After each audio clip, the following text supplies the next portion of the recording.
Jackson Lambros with Dive Bomb Motorsports for Race Day Recap. We're here at the California Cathedral of Speed and joined by a very special guest here at WeatherTech Raceway Laguna Seca.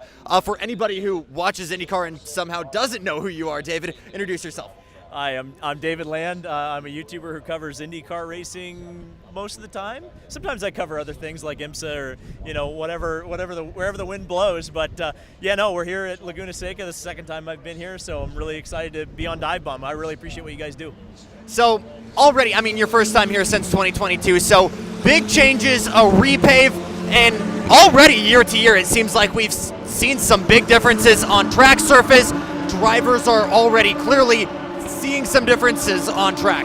Yeah, it's starting to get back to where it was in 2022. You know, I talked to Colton Herta in the post-race or post-practice press conference, and it sounds like the DEG is up again, so that'll probably make for a pretty competitive race, but it doesn't sound like the track's going to progress a whole lot.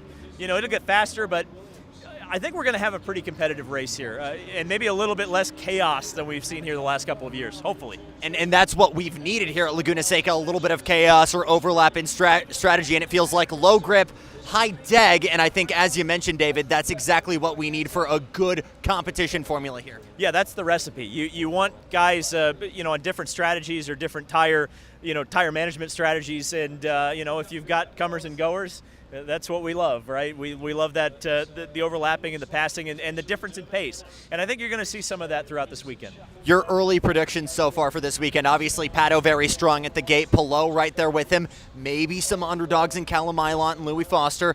Who do we have here? Yeah, definitely McLaren's starting to hit their stride, especially with Pato O'Ward. I think, especially because Pato came into the weekend at Toronto and said, hey, this is our worst track, we're not going to do anything, and ended up winning the race. So I think McLaren's going to have a pretty decent shot, but you still got to look at Ganassi. Obviously, Álex Palou won this race last year. He's going to be a little bit more defensive because he's trying to clinch a championship. So then you kind of starting to look at the Andretti cars. Colton Herta, obviously, we know how good the Herta family is around here. I think Kyle Kirkwood's got a chip on his shoulder right now, so I wouldn't count out either of those two drivers. And then, of course, Scott Dixon also exists, so throw his name in there. Rinus VeeKay, Sting Ray Robb, and a couple others with some pre-practice, pre-weekend reactions. Let's hear from them. Yeah, I think it's been good. We've had highlights. It's just not very consistent. So I think that's the key for our future, is just getting to roll off the truck in a consistent window where we can operate. Because these weekends are pretty short. We don't have a lot of time to tune and adjust. So starting out well is a big benefit. So Long Beach was a great event for us. I've loved that track for a while now, and they just treated us well this year. But we rolled off super well. And so when we have good results like that early on, I think it just makes it way better for later on in the weekend. What's that energy feeling like here coming into Monterey? I love this place. This track's awesome. This is the place I got my last win at. So I went back and I watched the YouTube highlights from that race back in 2022 just to inspire us back to something hopefully this year. But it's good to be back with a team that I know and have good experience with. And, JHR is a group of young guys that are very passionate. And with a leader like Ricardo Hubkos, Dave O'Neill, they know what they're doing. So I'm excited. Yeah, it's been a good few races. First podium in 60 races. That was pretty nice. Now coming into Monterey, I've always liked this place. This team's done well here in the past, so I think we can really do well. We're at this point of the season where we know what we need showing up to every place, so it's going to be exciting. I'm kind of going all over the place right now, but it's been phenomenal seeing you get to a new team and really, really hit the ground running. A little bit of a slow start at the beginning of the season, but you guys have really, really hit your strides. Talk to me about what some of the factors might have been here for you to really, really get things going here in the second half. Well, I think just experience. We've showed up to a lot of similar places at this point. Our weekend in Detroit really helped Toronto, stuff like that. So we've got a lot of experience. We've created a package for every place we're showing up to right now. So I think it's been a little bit of a trial and error season to start out. Still had some really good success. But I think right now, showing up to all these places, we know what we're doing.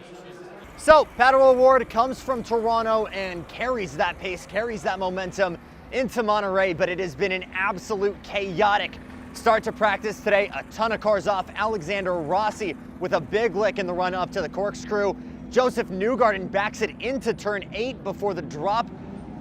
We got to check for broken mirrors, ladders walked under, something for Joseph Newgarden, already off on the wrong foot. But a lot of guys really, really struggling to find grip at this point in the weekend already. So some guys struggling to roll off of the truck with big speed. That's a huge advantage for Pato O'Ward, Álex Palou, and a couple of other guys. Team Penske still very much struggling to find pace.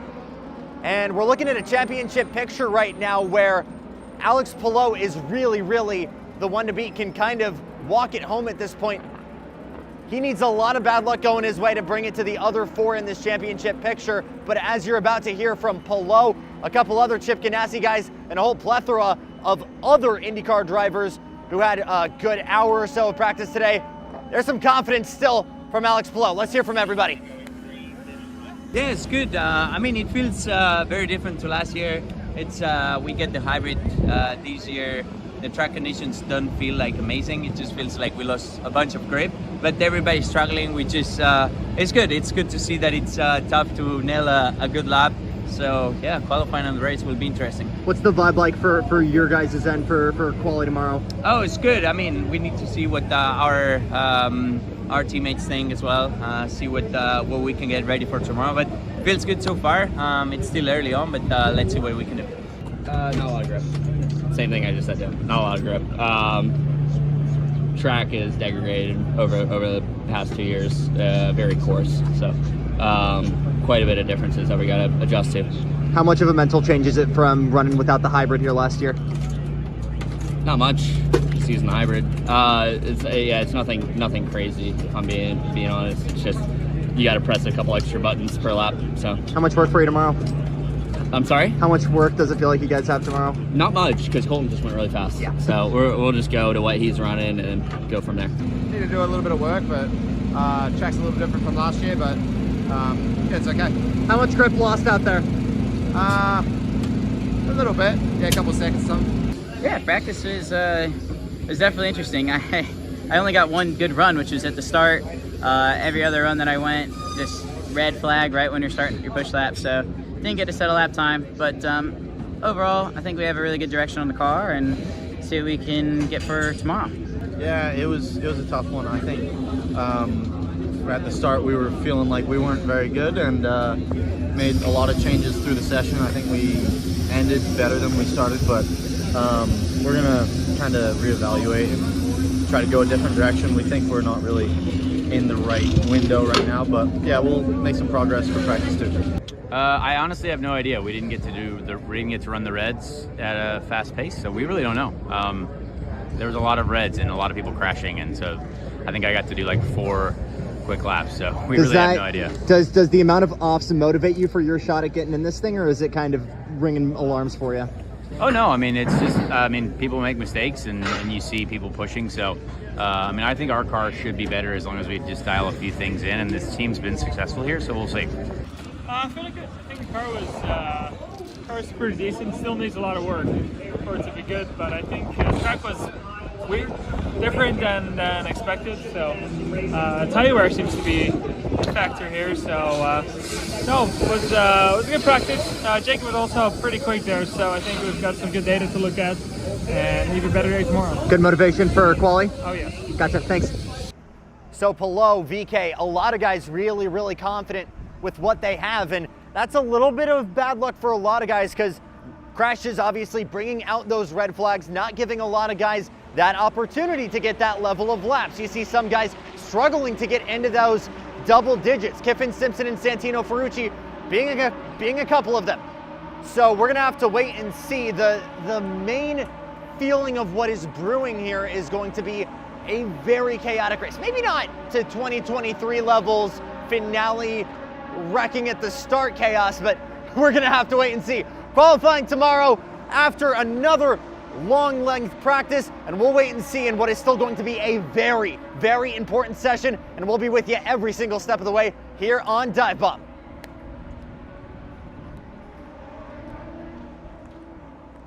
Yeah!